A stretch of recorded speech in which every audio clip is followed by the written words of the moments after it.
poisson cru lait de coco ou pizza avec de l'ananas? Moi, je suis clairement pour le poisson cru lait de coco. Je suis un peu d'origine italienne, donc l'ananas, même si c'est de l'ananas de Montréal sur une pizza, c'est quand même un peu étrange. Interdit. Yolanda tout le monde, aujourd'hui je suis chez Hello Scoot et je vous emmène en Hello Car pour une interview covoiturage. Alors, je réserve ma Hello Car sur l'application, voilà, elle est dispo et c'est arrivé, on va la chercher. Voilà, je vois ma Hello Car, je la déverrouille avec l'application. Hop, c'est good, juste à monter dedans. Hop, je récupère les clés dans la boîte à gants et c'est parti pour aller chercher notre invité. Ah, il est là, en plus il y a une aire de covoiturage. Bien, Patrick, ouais. Bon, merci en tout cas de faire l'interview avec nous. L'organisation du covoiturage avec l'application Wigo s'est bien passée? Très bien, moi je trouve que l'appli elle est facile à prendre en main, intuitive, conviviale. Toi, tu convoitures souvent? J'essaie toujours de partager mes voyages avec ma compagne par exemple, Ouais.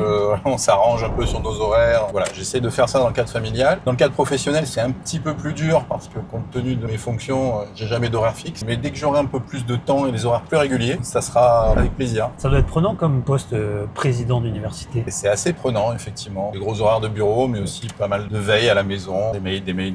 Ouais. Il y a beaucoup d'horaires en décalé du coup avec des calls en France et le soir ou le matin. Ouais, beaucoup de visio, le matin tôt. Et du coup, tu es un peu en décalé avec la circulation et les horaires où tout le monde arrive, donc tu bosses plus au calme, non? Ouais, ça c'est vrai. Je passe le matin, j'ai pas de problème d'embouteillage. Le soir, je rentre tard en général, donc ça bouchonne pas. On va dire que c'est un bon côté. Et on a quelques questions du coup décalées pour l'interview. Est-ce que toi, t'es plutôt poisson cru lait de coco ou pizza avec de l'ananas? Alors, moi je suis clairement pour le poisson cru lait de coco. Okay. Je suis un peu d'origine italienne, donc l'ananas, même si c'est de l'ananas de Montréal sur une pizza, c'est quand même un peu étrange. Interdit. Ta chanson idéale pour covoiturer? Moi je suis un peu un vieux de la vieille, donc j'ai les grands standards, Dire Straits, Pink Floyd. Non, plutôt un peu international, ou Queen, comme Bohemian Rhapsody ou des choses comme ça, c'est plutôt sympa. Si ta vie devait être un film, quel film ce serait? Un film existant? Non. Un film que tu inventes, ça peut être un nouveau film Netflix qui va sortir. Depuis quelques années, c'est plutôt slow down and enjoy. Parce que j'ai un gros rythme depuis pas mal d'années maintenant. J'aspire à un peu plus de tranquillité, même si j'ai encore envie de faire plein de choses pour l'université, mais sur un rythme un peu différent. Si tu devais covoiturer avec un personnage historique? C'est Simone Veil. C'est vraiment quelqu'un que j'admire beaucoup et avec qui j'aimerais bien échanger. Qu'elle raconte son combat parce qu'on lit des choses sur ce qu'elle a fait, mais son ressenti à elle, il est pas si évident que ça.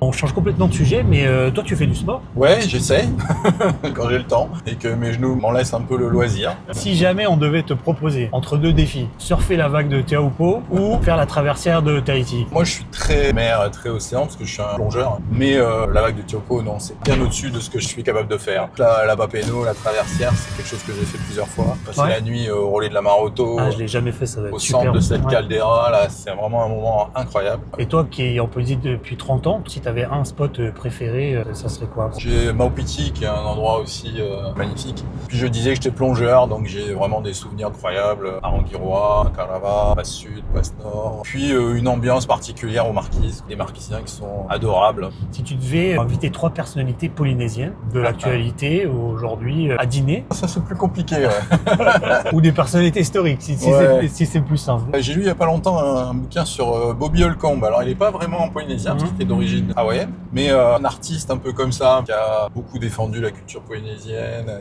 Très belle femme, Mariva Galanter.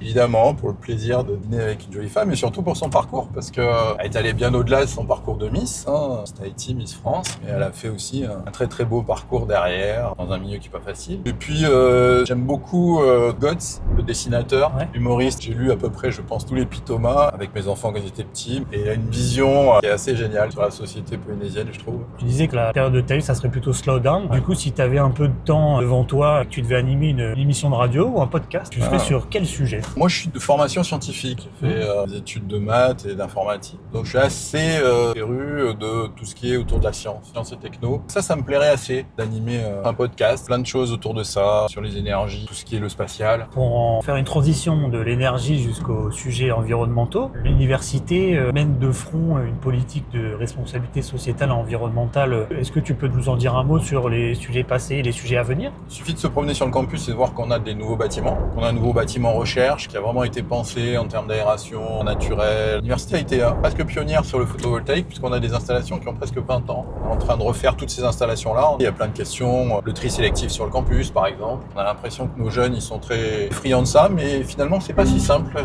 Donc, il y a plein de sujets comme ça, sur l'énergie, par exemple, plastique, le tri, le covoiturage, hein, essayer de diminuer un peu son empreinte carbone. Et tu as senti, toi, un shift dans le monde de l'éducation et de la recherche par rapport au changement climatique? On voit bien que nos collègues sont de plus en plus concernés par ces questions de pollution. Voilà, le corail qui blanchit, c'est une réalité. Là aussi, il faut absolument qu'on sensibilise nos jeunes. On a lancé là cette année une nouvelle licence, STES, Sciences de la transition écologique et sociétale, avec vraiment l'idée de former au maximum nos jeunes sur ces questions des transitions numériques, énergétiques, climatiques. Je sais qu'il y a eu des initiatives autour du covoiturage à l'université. Il y a d'ailleurs une aire covoiturage où je t'ai récupéré. Ça serait quoi le retour d'expérience de ces initiatives de covoiturage? Alors honnêtement, l'expérience qu'on a eue n'a pas été très concluante. C'était il y a quelques années déjà. Je pense qu'il manquait quelque chose qui fasse que ce soit simple. Vraiment l'idée de WeGo avec cette appli qui est assez facile à prendre en main et à faire fonctionner, ça je pense que ça peut faire son chemin. Et justement, il y a des petits cadeaux qui vont être offerts parce qu'on lance un challenge covoiturage avec l'université. Donc il y aura un challenge pour les personnels et un challenge pour les étudiants avec des lots à gagner. Il y aura 100 000 francs de lots. Ouais. Pendant un mois, on s'inscrit sur la plateforme. Ce sera à qui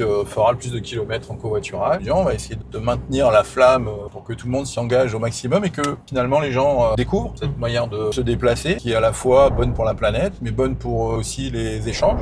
On rencontre des vrais gens, pas des gens dans les réseaux sociaux sur son écran. Et j'ai une dernière question. Qui tu voudrais voir dans l'interview covoiturage pour le prochain épisode? Ce serait peut-être intéressant d'avoir le point de vue d'un vendeur d'essence, de gens qui travaillent dans les hydrocarbures. Ce serait pas mal de voir comment. C'est une très bonne idée. Ces gens-là, effectivement, ça serait vraiment sympa. J'en ai 2-3 dans mon carnet d'adresse. Ouais. Voilà. Merci beaucoup. Bon après-midi, à bientôt. Merci, Dana.